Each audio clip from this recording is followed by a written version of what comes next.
Good morning. Happy Thursday. Wanted to come to you today with 3 things to think about on this Thursday in regards to how we utilize and store fat and energy in our bodies.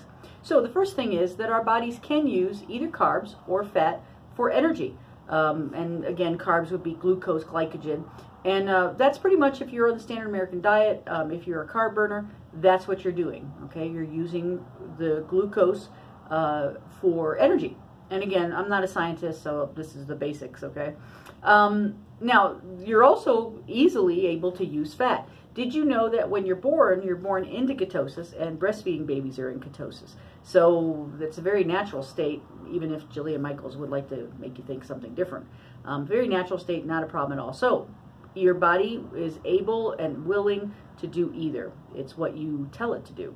So if we use the illustration that you have 2 tanks in your body, and I get this illustration from the book called The Keto Bible, and I'm sorry I don't have the authors right now. I'll link it down below. But so you have these two tanks, okay?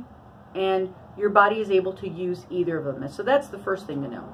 But number 2, the other thing to know about these 2 tanks is that the carb tank, only if you put it in miles of how many miles you can go on that tank, most people can go about 1,600 miles on the glucose and the glycogen stores they have. So as a carb burner, you fill up your tank with food and you use it and you use it and you use it and you got to fill it back up or you're not going anywhere.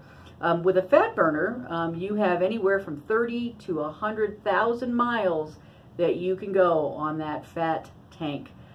With that energy. And that's how come people who are fat adapted can go so long without eating, because the body knows, hey, I'm working in that tank. I've got plenty of energy. I don't need to be fueled at this point. Let's just keep going. So that's how come intermittent fasting, fasting in general, it just comes easier for people who are fat adapted. I've been reading stories of people who are going on long hikes, climbing mountains, totally fasted, because they have so much energy and they know how that their bodies will tap into that. So that's number 2. The fat tank has a lot more energy in it. So the third thing to know is, how do you get into that tank? And that really is when regards to getting into ketosis. So in those first couple of weeks of getting into ketosis, basically what you're doing, you're lowering and lowering and lowering how much is in that first fuel tank, the one you've used probably for all of your life. And then when it gets to a certain point, it flips over into the fat storage tank. That's what you want. You want to become a fat burner. The difficulty between going between those 2 tanks is sometimes if there's a bunch of sludge at the bottom of that tank, that may be where a little bit of that keto flu comes in on that transition. But again, remember, it's a very natural process. Their body's not, it's stressed. It is stressed because it's going, hey, there's nothing in this carb tank. What are we going to do? What are we going to do?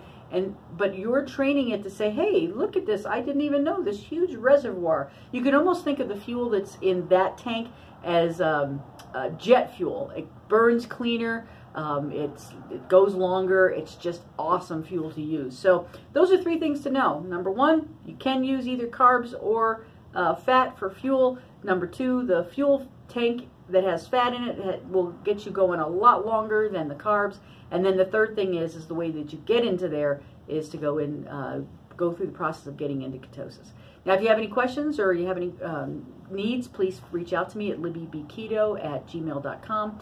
If you like these kind of videos, if you go ahead down below, definitely hit that like button and also subscribe. It helps me know if I'm on the right track in making this kind of content for the Libby's Keto Network. And by the way, don't forget, you can always go to the website, libbysketonetwork.com, and hopefully get lots of your questions answered there.